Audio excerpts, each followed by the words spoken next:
Court does call the case. The people of the state of Michigan versus Sonny M. McLean. Far as walk, but it's not that far. Maybe from maybe past the doors a little bit, where you come in, past the doors a little bit. You know, I said earlier about 50 feet from where I was sitting at. Okay, for where you're sitting. And it's a big like field right here, so you gotta go through the field and use the porta. So, but you said you got halfway to the porta. Midway, she saw me. I mean, I can't say exactly halfway or midway, but she saw me and came up from under the pavilion. Everybody's a witness. I had witnesses that saw it, so. So you're about 25 feet away from the. I don't know how many feet I was, sir. All right. You don't. Never mind. Never mind. So you said that she followed you back, got midway to the porta potty. She followed me all the way to the porta potty and back. All right. So did you actually go into the porta potty? Oh, yeah, she went in the other one. Did you see her going to the? Yeah. Okay, but you went into the porta potty first. I went to the porta potty first. The reason I knew she was in the porta potty because we came out about the same time out of the porta potty, and that's when she followed me back over there by the tree. Oh, all right. So she followed you, and this is where she told you that she had guns. Everybody heard her say that, the witnesses and everybody. But this is where she said. She kept saying, we got guns the whole time, and then when we got back by the tree, she said it about 3 or 4 more I times. understand the question I'm asking. I'm not asking you whether or not everybody heard it. I'm asking you this, when she said, when you left the porta, she followed you. She approached you and said she had a gun. Yes. Is that correct? Yes. Okay. At this point, you asked her if she wanted to fight, right? Yes, I did. All right. Now, all the way up to this point, she's not complaining about you being under the pavilion. Yes. She is, Yes. but you hadn't been under the pavilion, had you? She came over there and said she don't care who at the park, ain't nobody coming under that pavilion with her grandkids, me or nobody else. But you hadn't been under. Cause I don't go under there. I don't like sitting over there. But if I wanted to go over there, it would have been a problem because it was a problem in the past with people sitting under there with Mrs. Simon. So I want you to understand the question I asked. Okay. You hadn't been under the pavilion at this point. Not at that time, no. And tried to go under. Not at that I time, hadn't no. told you you were under. No. All right. So she said that she had guns. This wasn't about you being under the pavilion, was it? She said she had guns, a threat towards me.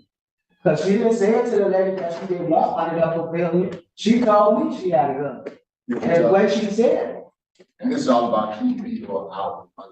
when her grandkids is at the park. This whole conversation was about keeping people out. Of the pavilion. Yes. Yes, while her grandkids is at the park. And you hadn't gone under the pavilion. No, I didn't, You sir. hadn't tried to go under the pavilion. I already told you no, sir. You went, I don't care what you already told. I asked you a question, you answered that question. You hadn't told her that you were going. No, sir. You hadn't tried it? No, sir. Okay. So when she came out and said she had guns, your response was to ask her if she wanted to fight. Yeah, I sure did. Cause she shouldn't have followed me, put her name on. She was a threat. That's why I asked her if she wanted to follow. But at this point, she just approached you and told you she had guns. She had put out actually. She was just hollering at first, and then she hollered again when she pulled the knife out. But you had already asked her before she pulled the knife out if she wanted to fight. Is When that she right? followed me to the porta, But she didn't pull out any knife. not the first time, not the way to the porta potty, she pulled the knife out on the way back to the, from the porta potty. So I'm asking you at what point you told her, asked her if she wanted to fight. When the first time when she Hold on, followed me, listen to the question. Was this before or after she pulled the knife out? I asked her, did she want to fight before she pulled the knife out? So she came over there and threatened me. All right, all right, all right. What was her threat to you? Her threat was, the threat, Judge Simpson, is that she's talking about the white lady could get her ass kicked while she's following me to the porta potty, and I could get my butt kicked too. So that's what. Well, when did that happen? Because you didn't say that before. That's why I asked her, did she want to fight? I wasn't trying to go into that, I was just trying to answer the basic questions, Your Honor. But. she Well, wasn't but you're correct. adding stuff. No, I'm not, Your Honor. Yes, No, you I'm are, not. No, I'm not. because that's not what you told me. Go ahead, Mr. Brown. So, when you asked her if she wanted to fight, her response was, me and my daughter want to beat your ass. Yes, sir. And then what did she do after that? Walked back over there and gave the daughter, while we was coming back, her and her daughter met up and tried to jump me. We told the police that. Didn't you tell her that, didn't you tell us just now that after she said, me and my daughter want to beat your ass, that she then pulled out She did. the knife? She did. Once we got back, once she followed me from the porta potty, she walked over there and pulled her knife out. All right, so I have to be clear now, because I wasn't there. I need you to, And I'm trying to make it the best as clear to you as I can. let's work together. So,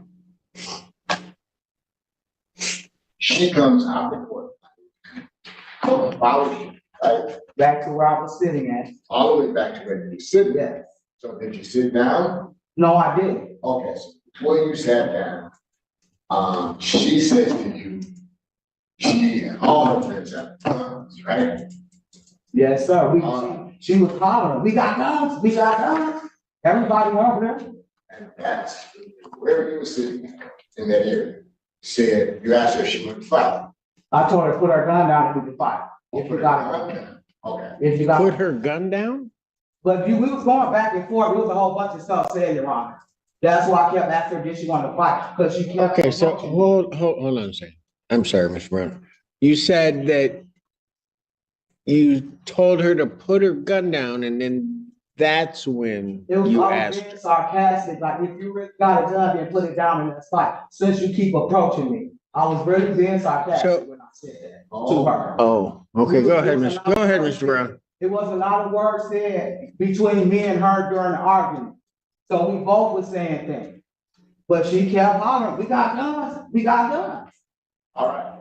So let me ask you, did you see her with the gun? I seen her with a knife. How with a gun? I ain't see her with no gun, but I did see a knife. Never saw a gun. Never saw a gun, but I seen a knife. She ever reached like she had? She reached for the knife. Did she ever reach like she had? Yeah, she went back here, like, we got guns, we got guns. Oh, so she reached like she had one. And then came out with the knife. She had one tough way back there. And came out with the knife, yes, sir. But she reached back there, you thought maybe she reached for her. I didn't know what she was reaching for, sir. Well, she talked about having guns. But I didn't know what she was reaching for, She talked sir. about having I guns. didn't know what she was reaching for. So you have to listen to the question that I asked and then answer that question. You don't need to say what you want to say. You want to answer the question. So when she said, we got guns, and then she reached back like this, thought she was reaching for guns. I didn't know what she was reaching for, sir. What did you think she was reaching? I don't know. You don't know what you I know thought. what I thought, but So tell me what you thought she was reaching. the gun, like she said, that's what I thought. for. So, she didn't pull out a gun, she pulled out a knife. So she pulled out from the back here, right? Somewhere along here, All right. Now, did you say earlier that she had pulled out a knife? she pulled the knife out of her pocket, somewhere over here. That's what I said. But you said she reached back. When she was hollering, we got the gun, she did that, then she went here and pulled the knife out of her pocket. That's what I said. Okay. So she reached back, said she had guns, but instead of reaching, what's her knife? She bent into her pocket And got the knife, and got a knife. Okay, and clicked it out. so she reached in and she pulled the knife out. Yes, she did. Did she show you what she had? Yes, she did. She pulled the knife out and noticed at me like she was about to stab me. Now, was this a flicking action or did she open it? No, she flipped it like flick, you know how you flick it open? And then came at me with it. Yeah. And the witnesses that contested that too, because they see the whole thing. And so you described this as a black, right? The blade was black. A black blade. Yeah, it was black. The blade was black. And the Show me, hand had show me how long it was again. Show me, show the court. the blade was about that long, not the handle, just the blade. Just a blade. Just the blade part that she whipped out. It was a kind of a big knife, sir. All right. Big pocket knife. Big pocket. All right. And you said she was close to you. real close. Yeah, you could reach out and touch her. But she could have reached down and stabbed me, yes, sir. Yes, sir. So it is not in her. I'm good, go ahead. Lunge. Yes, she did. Okay, so how did she, where was her knife? In her hand, and she like this. Oh, okay, so lunge and went like this. Yep, and I stepped back. Oh, ready. Yes, I was. I was able to step back, and that's when the other girl, Cherie, came from around.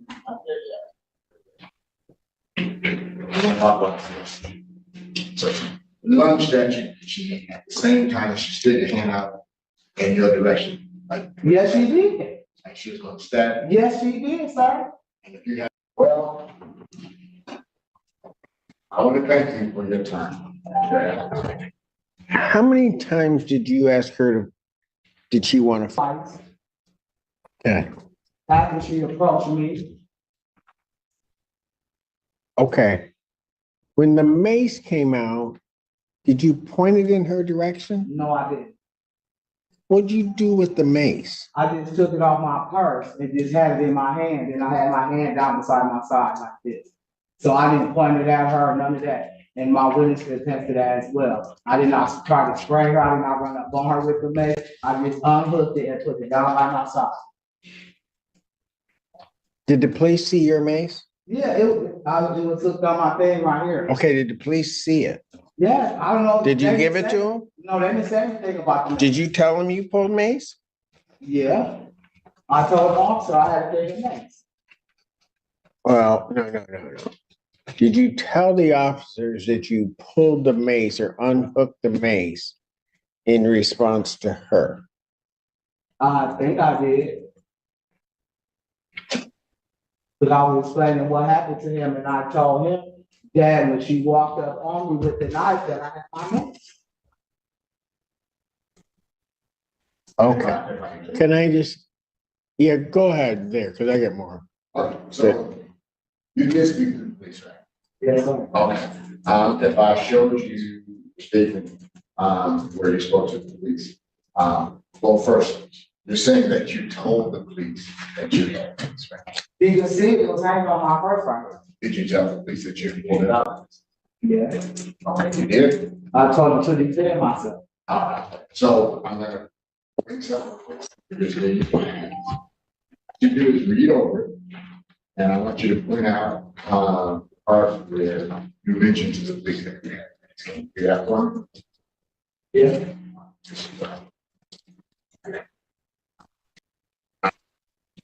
I see it. Well, thank you. I don't have it. I got a couple more. Did you 3 or 5 o'clock, whichever time you got down there, did you have anything to drink? The time that you got to the park and the interaction that you had with the defendant, had you had anything to drink? No, I didn't, no. At all? I don't think I started drinking right later on. When I got. Well, no. I'm not asking you what you think. What I'm saying is, do you know whether you had anything to drink? Yeah, because once I got to the park, we had to wait for a girl to go to the store, and she took a long time, so I didn't have anything. She was bringing my beers back, so I didn't have anything to drink right then. But I was drinking at the park. Yes. So you're telling me you were down at the park, you had nothing to drink at all? That's not what I'm saying, Your Honor. Oh, okay. So, well, let me rephrase that. That you were down at the park and prior to this entire altercation or whatever happened, you're telling me you had nothing to drink? No, sir. No, that's not what you're telling me, or no, you had nothing to drink? No, I had nothing to drink. Did you have anything to smoke? I smoked some weed. Okay, let's go there. How much weed did you have before you went down? None. I didn't smoke the blunt until I got to the park. Was that before or after the altercation? It was during the altercation. Oh, so you were smoking during the altercation? Yes. Okay. When did that happen? Well, I'm trying to figure out what it was. You tried to lay out, and I'm gonna tell you, you've told me about 2 or 3 different things that you've laid out in terms of what happened there. But at some point, then you had this blunt. Yes, ma'am. At what point were you smoking the blunt? I'm trying to understand your question, but. Well, here's my question. When you say she lunged at you with a knife, did you have the blunt in your hand? We didn't really get to smoke it, but we like smoke because the stuff started jumping off. So no, I didn't have the blunt in my hand when she lunged at me. So at what point? Did you have the blunt in your hand when you were headed to the restroom the first No. time? No, sir. When you were headed away from the restroom, did you have it in your hand? No, sir. At the time that you say she pulled the knife, did you have it in your hand? No, sir. At the time that you're fighting back and forth with her, did you have it in your hand? Well, I had the blunt when she followed the white lady back over there by me and said she couldn't sit under the pavilion. That's when I had the blunt, or we started arguing. And so, okay. So that's when you had it. Yes, sir. And then never had it in your hand again. No, because the stuff jumped up. The what? Everything started happening. The stuff with the pavilion and everything just started happening. So why did you ask her, do you want to? To the pavilion, she came at me aggressive about not letting that lady sit under that pavilion and calling me all type of bees. So I turned around, I said, do you want to fight me or something? I mean, what? Why you keep following me? That's why I asked her that. Because she came at me aggressive. This knife that you say, based on what you said, is about 6 to 7 inches. You also testified she's an arm's length away from you. She was close. Excuse me. But you said she was I watched you. You said she's an arm's length away. Yes. And you said she lunged at you. Yes, she did. And she didn't strike you with the knife. Because I stepped back. How long were you able to observe that knife in her hand? I didn't see it. She still had it in her hand after she lunged at me with it. Before she lunged at you, how long were you able to see that she had it in her hand? Long enough for her to go in her pocket. No, not long enough. How long were you able to see that knife in her hand before she lunged at you? A few minutes. A few minutes. A few minutes. So she's got a knife in her hand. And she pulled it out and lunged at me. Hold it. She's got a knife in her hand. And you're an arm's length away from her for a few minutes? Yes, but everything was happening so fast. Not what I'm saying. What you testified to is that she pulled out the knife and that she lunged at you. Yes, sir. But now what you're telling me, please correct me if I'm wrong, so she pulls out the knife, it's a couple minutes, and then she lunges at you. She pulled the knife out and lunged at me. Like, Okay, ma'am, hold on, Ms. Morgan. I just asked you how long did you see that knife in her hand before she lunged at you? And you told me a couple minutes. well, I wasn't paying attention to the time you are. I see. Okay, but Miss Morgan, it's either a couple minutes or it's immediate. It could have been a couple seconds. Okay, you don't know. I don't know. All right, any further questions? I don't. Okay, good. Go for it. Ms. Morgan, can you describe again when Ms. McLean took the knife out for the first time? What did she do with it? She pulled the knife out and clicked it back and lunged at me. Clicked it back? No, open, you know how you click the knife open. You know how you click it open. And she pulled it out, clicked it open and lunged at me. Thank you. Help me correct. Do the people have a motion? Now, this is a very astute wise court. I am. Presided over probably thousands. Easy, and that was just yesterday. Go ahead. I will defer to the discretion of the court as to what should happen moving forward with this case. Mr. Brown, No, briefly. I don't think that the witness testified. The court, of course, has a duty to look at credibility. We've got several different versions of what happened. Some are quite contradictions and confirmation. As we don't, it's going to be hard to do. That's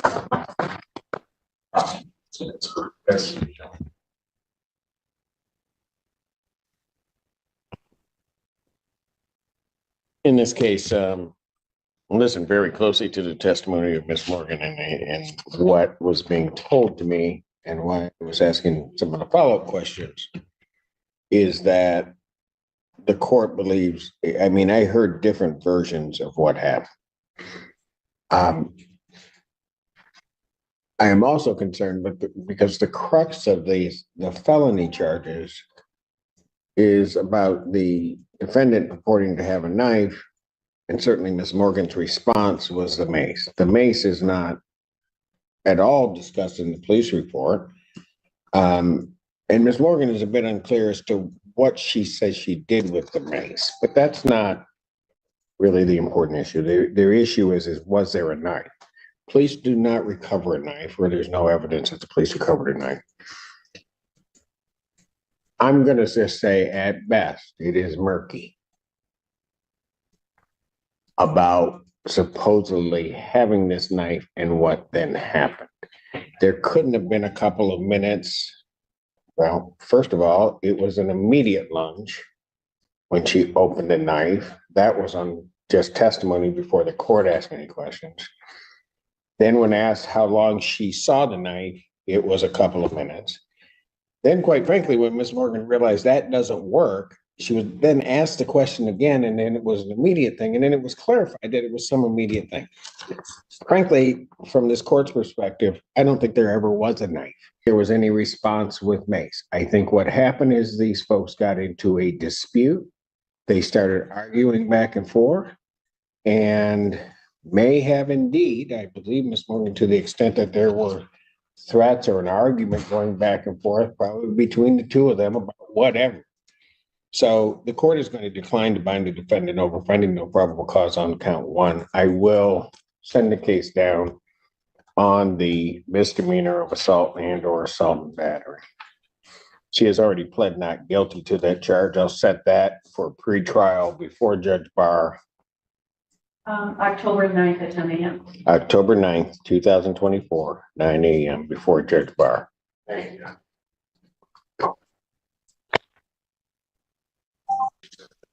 No, the bond violations, I'm going to send that along with it to Judge Barr to address. Thank you. Huh? Okay, now, because we had this issue before.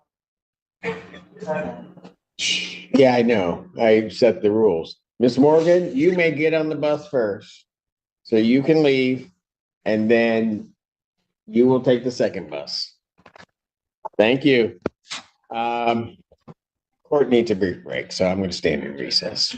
All right. In a tense Michigan courtroom, the clash between Sonny and Milan has escalated far beyond a public argument. What began as a spat is now a tangle of accusations, threats, weapons, fear, and blurred memories. Judge Simpson isn't just listening. He's dissecting every pause, contradiction, and uncertain, I think. This case isn't about bloodshed, it's about credibility. A single unclear detail, especially about a weapon, can fracture a witness's entire story.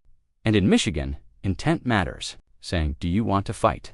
before claiming self-defense complicates everything. The law expects restraint, not escalation. Both sides claim fear. Both escalated. The defendant allegedly invoked guns. The witness responded with confrontation. Under oath, drug use, shaky memory, and shifting details make every moment harder to trust. What Judge Simpson is really weighing is control who lost it first, and whose version holds steady under pressure. In court, unstable stories create reasonable doubt. At its core, this case isn't just legal, it's human. Pride turned an argument into chaos. So what do you think? Was this fear, ego, or both? Is this conversation help?